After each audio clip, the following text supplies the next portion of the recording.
Car crashes are the #1 killer of teens. Every 10 minutes, a teenager is involved in a car crash. Teens face the greatest risk of dying in a crash their first year of licensure.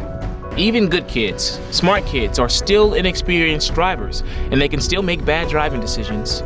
The Missouri Graduate Driver Licensing Law is a 3-stage program that helps to reduce high-risk exposure for new drivers. The purpose of the GDL system is to lower teen driver crashes and fatalities. As parents, you can make the biggest difference in preparing your new driver for the road ahead. By enforcing the GDL laws, you can make the first impact on your teen's driving experience.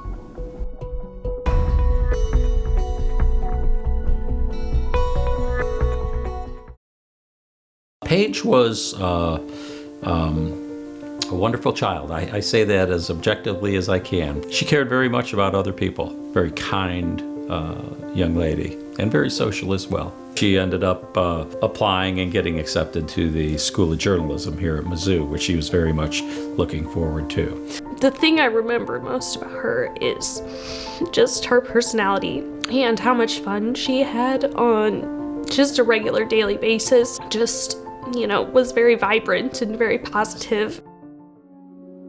I was accustomed to calling my son and daughter every day about 3:30, 3:45, as a single parent to, kind of catch up on what the day's activities were, what the plans were for the evening, who had homework, who had to work, who had plans with friends or sports or anything of that nature.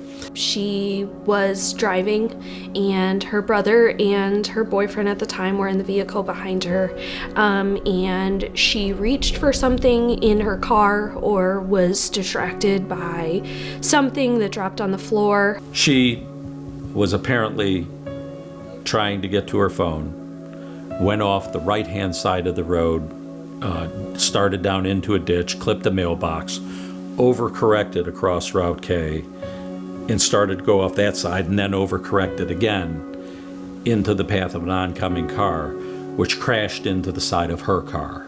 No doubt in my mind that crash happened at the time I was trying to call Paige. They say you'll never be the same, and you will never be the same. It's just hugely profound. When you lose a child, you never get over it. There's any given time of day when you're visited by the pain. I had the family, the relationship, and everything that one could put up and say, it could not happen to this family, but it does. That's a silly, naive thought that it can't happen to you. Crashes are 100% preventable. There's no such thing as an accident. When a crash happens, someone did something wrong. As a parent, there are critical steps you can take to keep your teen drivers safe. Supervise your teen's driving. Increase practice driving hours. While driving at night, during all weather conditions, city streets, highways, and 2-lane rural roads.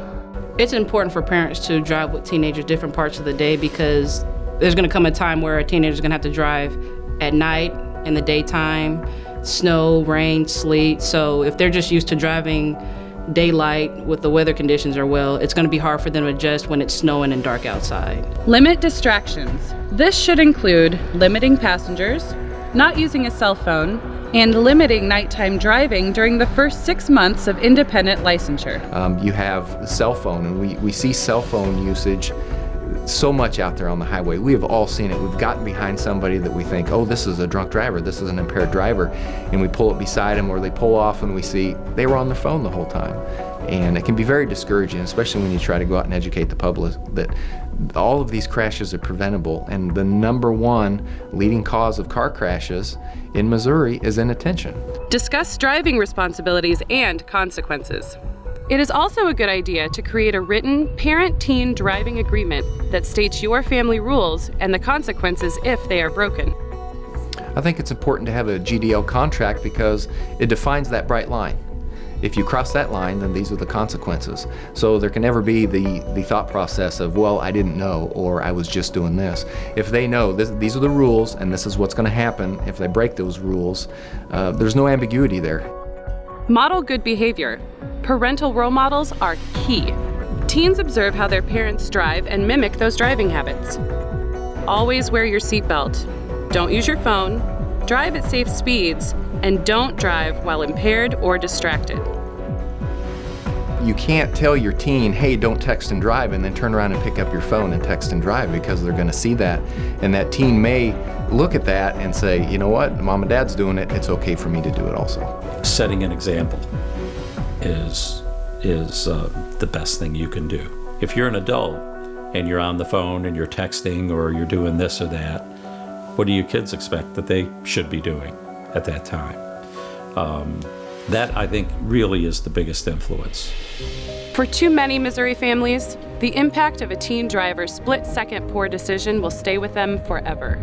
Seeing how that 1 second changed everyone's lives, it's important to emphasize that 1 second with any person driving could mean any number of lives, and change them drastically.